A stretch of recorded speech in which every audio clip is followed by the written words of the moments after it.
কে কে ওখানে? আমি। আমি কে? পৃথিবীতে সবাই তো আমি। যাত্রী। সংসারে সবাই যাত্রী, সবাই কোথাও না কোথাও চলেছে। ভাবলাম, বাপ রে, এই যে গুরু মশাইয়ের মতো কথা বলে, তবে তার কণ্ঠস্বর মৃদু, ভদ্র ও মার্জিত। পথ চলতি লোকের কথা বলার ভঙ্গি সাধারণত এমন মার্জিত হয় না। একটু কৌতূহল হওয়ায় বললাম, এসো, এদিকে এসে বসো। লোকটি উঠে এলো আমার সামনে। আলো নেই, তাকে পরিষ্কার দেখতে পেলাম না, কিন্তু মনে হলো তার বয়স বছর 40 কি 45 হবে। এ বয়সের কোনো লোককে তুমি বলাটা আমার উচিত নয়। লোকটির পরনে খাটো ধুতি আর হাফ হাতা শার্ট, সাধারণ দরিদ্র পথিক, কিন্তু তার আচরণে এমন কিছু বৈশিষ্ট্য আছে যা সমীহ আদায় করে।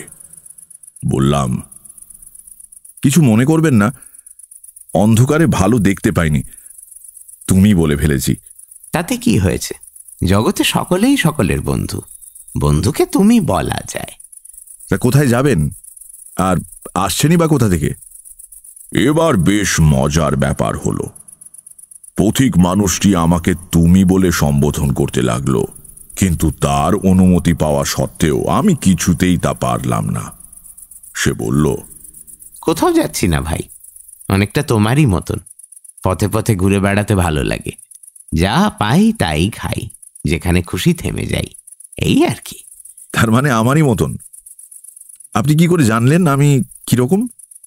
ও জানা যায়, আমি বুঝতে পারি। বয়স তখন অল্প হলেও তারই মধ্যে আমি অনেক সাধক এবং অদ্ভুত কর্মতান্ত্রিকের সঙ্গে মিশেছি। তাদের আশ্চর্য ক্রিয়াকলাপ দেখেছি। ভাবলাম, এ আর আমাকে নতুন কি ভড়ং দেখাবে। বললাম, কি করে বোঝেন? কাকচরিত্র বা লক্ষণশাস্ত্র চর্চা করেন নাকি? না, বুঝি এইভাবে যে মন আসলে একটাই। তোমার, আমার, যদু কিংবা মধুর, পৃথিবীর সব প্রাণীর। মায়ার আবরণে আলাদা আলাদা দেখায়। পর্দা টাঙিয়ে দিলে ওপারে কি আছে দেখা যায় না, পর্দা সরিয়ে দিলে আবার সব স্পষ্ট দেখা যায়। মায়ার পর্দা সরিয়ে দিলে সবই এক, তখন কারোর মনের কথা জানতে অসুবিধা হয় না। আপনি তো বিশিষ্ট অদ্বৈতবাদের কথা বলছেন। এ দর্শন শিক্ষা করেছেন কোথায়? আমার বাবার কাছে। ও, আপনি তবে শাস্ত্রজ্ঞানী পণ্ডিতের সন্তান? সে চুপ করে রইল। ভাবলাম কোনো কারণে সে হয়তো নিজের পরিবারের কথা আলোচনা করতে চায় না। এই ক্ষেত্রে কথা না বাড়ানোই ভদ্রতা সঙ্গত হবে। ঠিক এই সময় ঠান্ডা হাওয়ার একটা ঝাপটা দিয়ে ঝড় এসে পড়ল। ঝড়ের মুখে পাক খেতে খেতে দুটো শালিক এসে নাট মন্দিরের কড়িকাঠের ফাঁকে আশ্রয় নিয়ে গুছিয়ে বসল। বললাম, আপনার নামটা তো জানা হলো না।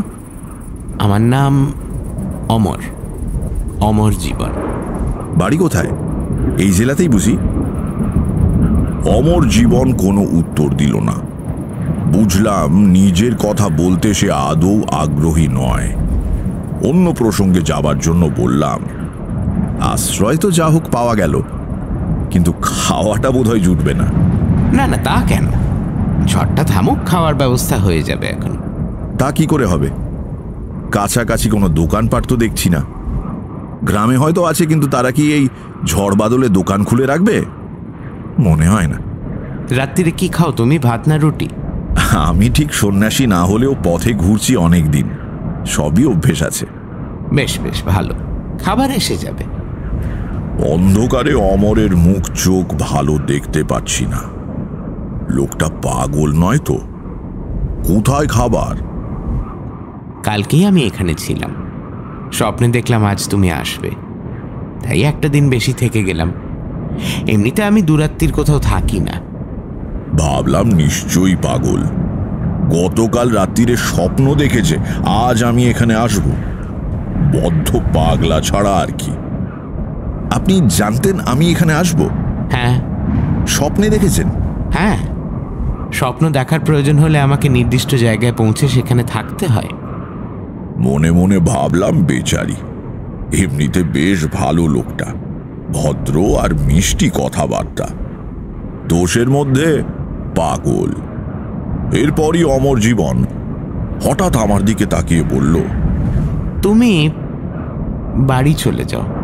তার মানে বাড়ি যাব কেন? কিছু না, ভবঘুরে জীবন ত্যাগ করে সংসারে ফিরে যেতে বলছি না, সে যখন সময় হবে যাবে। তোমার নিজের ভালোর জন্য বলছি, কয়েকটা দিনের জন্য বাড়ি যাও। আচ্ছা, বিপদ তো। হ্যাঁ, কিন্তু কেন? মনে করো না আমি তোমার বন্ধু, আমি অনুরোধ করছি তাই যাচ্ছ? তার কথাগুলো একটু কেমন কেমন, কিন্তু গলার স্বরে একটা ব্যক্তিত্বপূর্ণ দৃঢ়তা আছে। তার কথা মনোমতো না হলেও অকস্মাৎ উড়িয়ে দেওয়া যায় না। তখনকার মতো তাকে শান্ত করার জন্য বললাম, আচ্ছা আচ্ছা, সে দেখা যাবে খন। বিড়ি চলে? সব চলে, আছে, দাও। তাকে দিয়ে নিজে একটা বিড়ি নিলাম।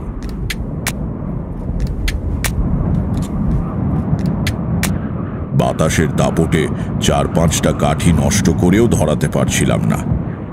অমর হাত বাড়িয়ে বলল, আমাকে দাও দেখি।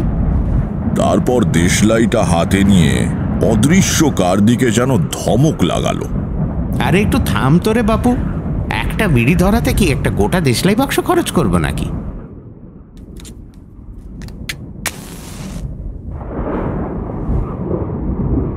কাকতালীয় কিনা জানি না, হাওয়ার ঝাপটা সামান্য কয়েক মুহূর্তের জন্য কমে গেল। ঝড় চলতে চলতে এরকম অবশ্যই হয়, তবু মনে রেখাপাত করলো জিনিসটা। দেশলাই ফেরত দিয়ে অমর বলল, সব কিছুর ব্যাখ্যা চাইতে নেই, ব্যাখ্যা হয়ও না। তার চেয়ে সরল বিশ্বাস অনুযায়ী কাজ করা ভালো, আদেশ পেলে পালন করা ভালো। আদেশ কে পাঠায়? তা জানলে তো সব সমস্যা মিটেই যেত।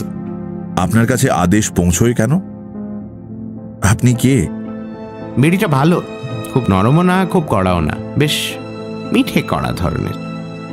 কোত্থেকে কিনেছ? খাওয়ার পর আর একটা দিও তো।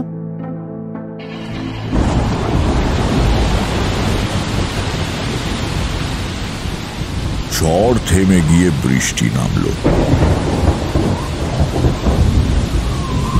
চলল বেশ কিছুক্ষণ।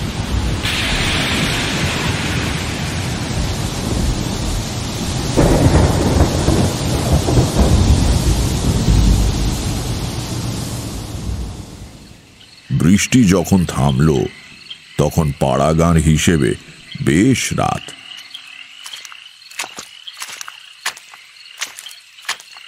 দেখি পথে জমা জলে ছপ ছপ করে কি একজন হেঁটে এসে নাট মন্দিরে উঠল। সামনে ঝুঁকে অন্ধকারে ঠাহর করার চেষ্টা করে ডাকলো, ঠাকুর মশাই, ও ঠাকুর মশাই। এই যে আমি এখানে, দাও। কাছে আসার পর দেখলাম লোকটির হাতে একটা বড় শালপাতার ঠোঙা। সে ঠোঙাটা অমরের দিকে দিতে দিতে আমাকে দেখে বলল, আর এক মূর্তি এসে দেখছি, তা হয়ে যাবে খন দুজনে। দাঁড়াও, খাবার জল দিয়ে যাই। নতুন লোক জল আনতে গেলে পুকুর ঘাটে আচার খাবে। মন্দিরের চাতালে রাখা একটা মাটির কলসি নিয়ে লোকটি অন্ধকারে কোথায় চলে গেল। অমর বলল, মন্দিরের পেছনেই একটা পুকুর আছে, সেখানে গেল জল আনতে, ভালো পরিষ্কার জল। খাবার ব্যবস্থা হয়ে যাবে বলেছিলাম, তো খাবার তো এসে গেল। এর ভেতর কিন্তু অলৌকিক কিছু নেই। এই লোকটির একটি ময়রার দোকান আছে গ্রামে, গতকালও আমাকে খাবার দিয়ে গিয়েছিল।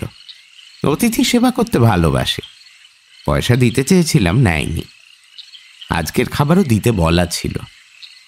যা খাবার দেয় তা আমি একা খেতে পারি না, আজও দুজনের হয়ে যাবে এখন। দেখি কি দিয়েছে। শালপাতার ঠোঙা খুলে দেখা গেল ভেতরে গোটা 15 বড় মাপের পুরি, আলুর তরকারি আর অনেকখানি মোহনভোগ। দেশি ঘি দিয়ে তৈরি। দারুণ গন্ধ বেরুচ্ছে। তখনও গাঁয়ের দিকে খাবারে ভেজাল দেওয়ার কথা কেউ ভাবতে পারত না।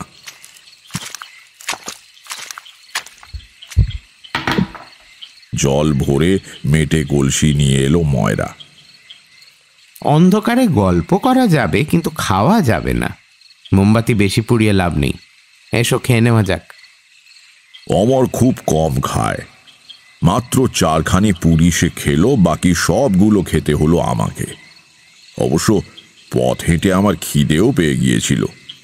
কলসি কাত করে কানায় হাত দিয়ে জল খেলাম।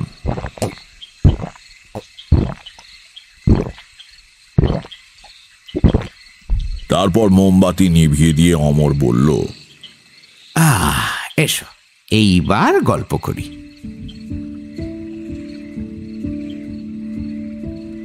অন্ধকারের ভেতর থেকে তার কণ্ঠস্বর ভেসে আসতে লাগলো। কত গল্প সে শোনালো সারা রাত ধরে। তেমন কথা আমি কারো কাছে কখনো শুনিনি। যেন অচেনা ভাষায় অচেনা সুরে অদ্ভুত গান শোনাচ্ছে কেউ। আকাশ আর নক্ষত্রের গল্প, সমুদ্রের ঢেউয়ের গল্প, আগুন বাতাস পাহাড় মাটির গল্প, সে আমি ভাষা দিয়ে তোমাদের ঠিক বোঝাতে পারবো না। সেই রাতের কথা আমার সারা জীবন মনে থাকবে। কথা বলতে বলতেই অমর জীবন হঠাৎ বলল, তোমার ছোট ঠাকুরদা গৃহত্যাগ করে চলে গিয়েছিলেন না? হ্যাঁ, কিন্তু সে তো... উনি এখনো বেঁচে আছেন। কিন্তু আপনি কি করে... না, আর কথা নয়। রাত বোধহয় 3টে পেরিয়ে গেছে। এবার তুমি ঘুমো। বাড়ি চলে যেও কিন্তু কালকেই। তোমার ভালোর জন্যই বলছি। আমার চোখে ঘুম জড়িয়ে এসেছে। বললাম, আপনিও চলুন না আমার সঙ্গে। যাবেন? না, এবার না, এবার থাক। তবে তোমার সঙ্গে আবার দেখা হবে আমার। আমার কানে যেন কে নিদুলির মন্ত্র পড়ে দিয়েছে। আর তাকাতেই পারছি না। ঘুম ঘুম।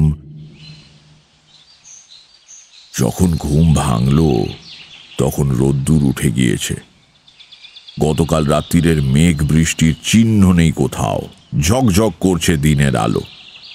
পাশে কিন্তু অমর জীবন নেই।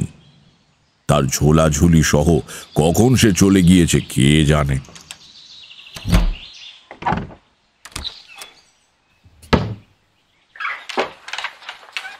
কাল সন্ধেবেলা দেখা সেই পুরোহিত এসে মন্দিরের দরজা খুলে সকালের পুজোর উদ্যোগ করছে। আমার দিকে আড়ে আড়ে তাকালো কবার। জিজ্ঞেস করলাম, আচ্ছা, এখানে যে আরেকজন পরশু থেকে ছিলেন, তিনি কি চলে গিয়েছেন? কে ছিলেন? একজন যাত্রী। আমার আগে থেকেই তো ছিলেন। দেখিনি, খেয়াল করিনি। অমন কত লোক যাচ্ছে আসছে। যাই হোক, অমর জীবন লোকটিকে আমার খুবই অদ্ভুত লেগেছিল। তার কথা অমান্য করতে মন চাইল না। সেদিনই রওনা হলাম বাড়ির দিকে।